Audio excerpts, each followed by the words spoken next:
गौरी शंकर नाम का एक ज्योतिष अपनी पत्नी कामिनी और बेटी सीता के साथ रहा करता था। वो गांव में बहुत मशहूर था और लोग उसे बहुत पसंद करते थे, लेकिन उसकी अपनी पत्नी से नहीं बनती थी। अरे चाय दे दो, फिर मैं घर से निकलूंगा। बोल तो ऐसे रहे हो जैसे घर से निकलकर कोई दफ्तर में जा रहे हो। पीपल के पेड़ के नीचे ही तो जाकर बैठोगे ना। कैसे बोल रही हो? मुँह से बोल रही हूँ, और कैसे बोलूँगी। इतना गुस्सा किस बात का है भैया? मैंने क्या कर दिया? ये क्या हथेलियाँ देखने का काम करते हो आप? कोई दूसरा ढंग का काम नहीं पकड़ सकते? अरे ये क्या बात हुई? तुम्हें पता है ना, मेरे इस काम के चलते ही लोग मुझे इतनी इज्जत देते हैं। हाँ, और इज्जत का अचार डाल लो आप। अरे बात सिर्फ इज्जत की भी नहीं है, ये पुण्य का काम है। पता नहीं कौन से जमाने में जी रहे हो आप। तुमसे एक कप चाय मांगी तो तुमने तो दिमाग ही खराब कर दिया। सीता बेटा, तू मुझे चाय ला दे। ठीक है बाबा, अभी लाती हूँ। हाँ मेरी अच्छी बच्ची। गौरी शंकर को आखिर चाय मिल गई और वो सुकून से चाय की चुस्कियाँ लेने लगा। उसी के पड़ोस में एक हरिया नाम का आदमी अपनी पत्नी चंपा के साथ रहा करता था। हरिया पेशे से लोहार था। उसकी एक बुरी आदत थी कि वो अपनी पत्नी के सिवा सबसे हमेशा कड़वा बोलता था। अरे भाग्यवान, मेरी काली कमीज देखी है क्या?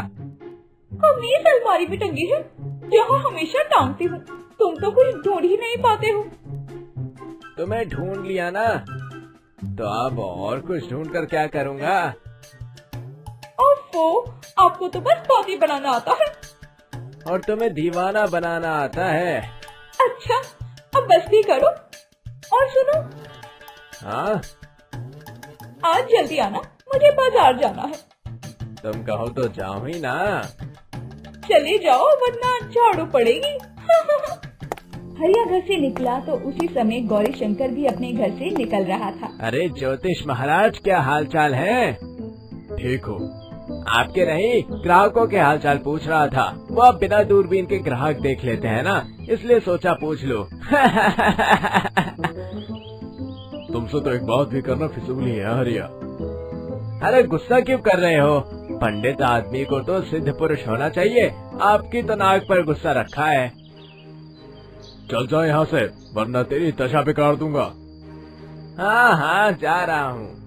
गौरी शंकर नाराजगी भरे चेहरे के साथ पीपल के पेड़ के नीचे अपनी जगह पर बैठ जाता है। गांव के लोग उसके पास हाथ दिखाने के लिए आने लगते हैं। गौरी शंकर जी, मेरी नौकरी कब लगेगी? अरे भाई, तुम्हारा बुध सही दिशा में आने वाला है। अब समझो अगले सप्ताह तुम्हें खुशखबरी मिलेगी। पंडित जी, मेरी शादी कब होगी?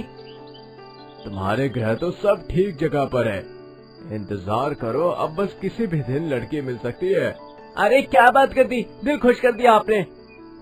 तो मेरा दिल भी खुश करो, दक्षिणा दो। हाँ हाँ, ये लीजिए। इधर गौरी शंकर पीपल के पेड़ के नीचे अपना काम कर रहा था और उधर हरिया अपनी दुकान पर बैठा अपने ही ग्राहकों को खरी खोटी सुना रहा था। अरे हरिया भैया, कैसे हो? कैसा लग रहा हूँ? अंधे हो क्या? पेट निकल रहा है, बाल झड़ रहे हैं। तुम अपना काम बोलो। अरे वो तो ठीक है, बस हालचाल पूछ रहा था। हालचाल पूछने से पेट भरता है क्या? तुम लोग फालतू की बातें करते हो बस। अरे तुम आजकल बहुत गुस्से में रहते हो। तुम्हारे जैसे बेवकूफों को देखकर इंसान को गुस्सा ही आएगा तो और क्या आएगा? मैं तो बस बात ही कह रहा था। बातें? तुम जैसे लोग बातों में ही उलझे रहते हो। काम करो, और अगर काम नहीं है तो घर जाकर अपनी बीवी से झगड़ा करो, बोरियत दूर हो जाएगी। अच्छा ये सब तो ठीक है हरिया भैया, मेरा ये चिमटा सही कर दो।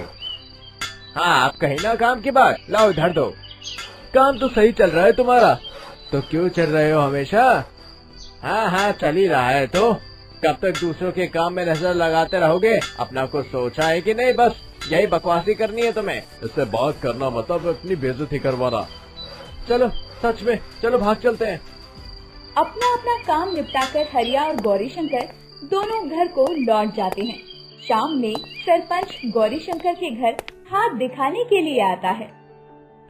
पंडित जी, सबके सामने अपनी इज्जत नहीं उछाल सकता, इसलिए आपके घर आया हूँ।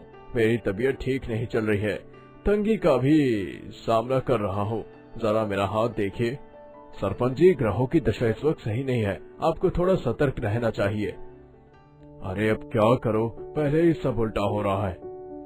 चिंता मत करिए, मैं कुछ उपाय बताता हूँ, पर जैसे कि मैं देख पा रहा हूँ आपके ऊपर कोई विपत्ति आने वाली है।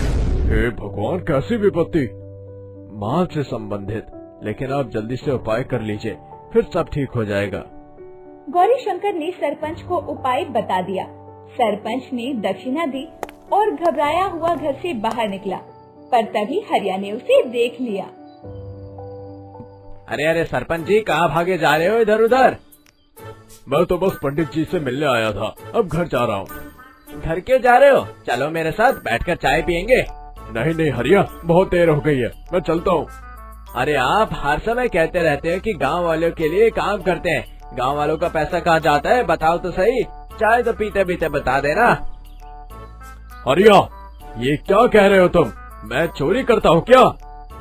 अरे मुझे क्या पता, लोग आपके पीठ पीछे कहते हैं, मुंह पर नहीं कहते होंगे, इसलिए मैंने पूछ लिया। तुमसे बात करना ही बेकार है, मैं जा रहा हूँ। सरपंच गुस्से में बड़बड़ाते हुए अपने घर चला गया और हरिया हंसते हुए अपने। अगले दिन सुबह सरपंच पूरे घर में पागलों की तरह दौड़ लगा रहा था। अरे मेरे सोने की अंगूठी कहाँ गई? कल तो थी, आज गायब कैसे हो गई? अरे क्या हुआ जी? बहरी हो क्या? इतनी देर से चिल्ला रहा हूँ, मेरी अंगूठी नहीं मिल रही। मैंने तो नहीं देखी, तुम भी संभाल कर रखते हो अपनी चीज। अरे वो मैं पहने रहता हूँ, हाथ से कहाँ चली गई? पुलिस बुलानी पड़ेगी, ऐसे काम नहीं चलेगा। सरपंच गुस्से और घबराहट में पुलिस को बुलाता है। क्यों हुआ सरपंच जी, क्या मामला है? मेरे सोने की अंगूठी गायब हो गई है। अंगूठी आखिरी बार कहाँ देखी थी? कल तक तो मेरे पास ही थी, जब मैं पंडित जी के घर गया था। हाँ, तब भी थी। अरे हाँ, कल जब मैं पंडित जी के घर से निकला तो हरिया ने मुझे खींचा था, जरूर उसी ने अंगूठी चुराई होगी। पक्का? अरे पक्का क्या? आपको नहीं पता वो कैसा इंसान है? पूरा गांव जानता है। आप चलिए फटाफट। सरपंच पुलिस को लेकर हरिया के घर के बाहर पहुंचता है और जोर से आवाज लगाता है। हरिया, बाहर आओ। तुम्हें पता है तुमने क्या किया है? क्या हुआ सरपंच जी, इतना क्यों चिल्ला रहे हो? तूने मेरी सोने की अंगूठी चुराई है। कल जब मुझे खींचा था तभी तूने इसे ले लिया होगा। अरे सरपंच जी, क्या मजाक कर रहे हो? मैं चोर के घर में चोरी नहीं करता। ये सुनकर तो सरपंच को और मिर्चें लग जाती हैं और वो बुरी तरह चिल्लाने लगता है। तभी गांव के लोग भी वहां आ जाते हैं और हरिया के खिलाफ बोलने लगते हैं। हरिया, सच सच बता दो। मुझे तो लगता है कि अंगूठी इसी ने चुराई है। ये तो हमेशा लोगों से बुरा बर्ताव करता है। हाँ, हरिया से कोई भी उम्मीद की जा सकती है। देखो कैसे बात करता है हमेशा। तुम सब लोग क्या बकवास कर रहे हो? मैंने कुछ नहीं चुराया, मैं भिखारी हूँ क्या? अगर मैंने इस चोर सरपंच की अंगूठी चुराई होती तो यहाँ नहीं बैठा होता, समझे? इंस्पेक्टर साहब, इसे पकड़ लो, सारा सच बताएगा ये। अरे सरपंच जी, आप किसे चोर कह रहे हैं? मेरा हरिया चोर नहीं है, सुन लो सब। तुम्हारा हरिया ही चोर है। अंगूठी गायब है और उसने मुझे खींचा था। इसका मतलब अंगूठी इसी के पास होगी। आप बिना सबूत के हमारे घर आकर इस तरह इल्जाम नहीं लगा सकती। मैडम, जांच के लिए हमें तलाशी लेनी होगी। तलाशी लो, पर अगर कुछ नहीं मिला तो सरपंच जी और आपको सबको माफी मांगनी पड़ेगी। अरे, इसके ललाट की रेखाएं बता रही कि ये चोर है। अरे पंडित, तुम्हें तो हमेशा कुछ न कुछ कहना होता है। मेरी रेखाओं से चोरी का क्या लेना देना? पंडित जी, आप ज्योतिषी हैं, पर गलत इल्जाम मत लगाइए। ठीक है, तलाशी ले लो, पर पहले बताओ, अगर कुछ ना मिला तो मेरी क्या इज्जत लौटाओगे? और अगर मिला तो क्या सजा दोगे?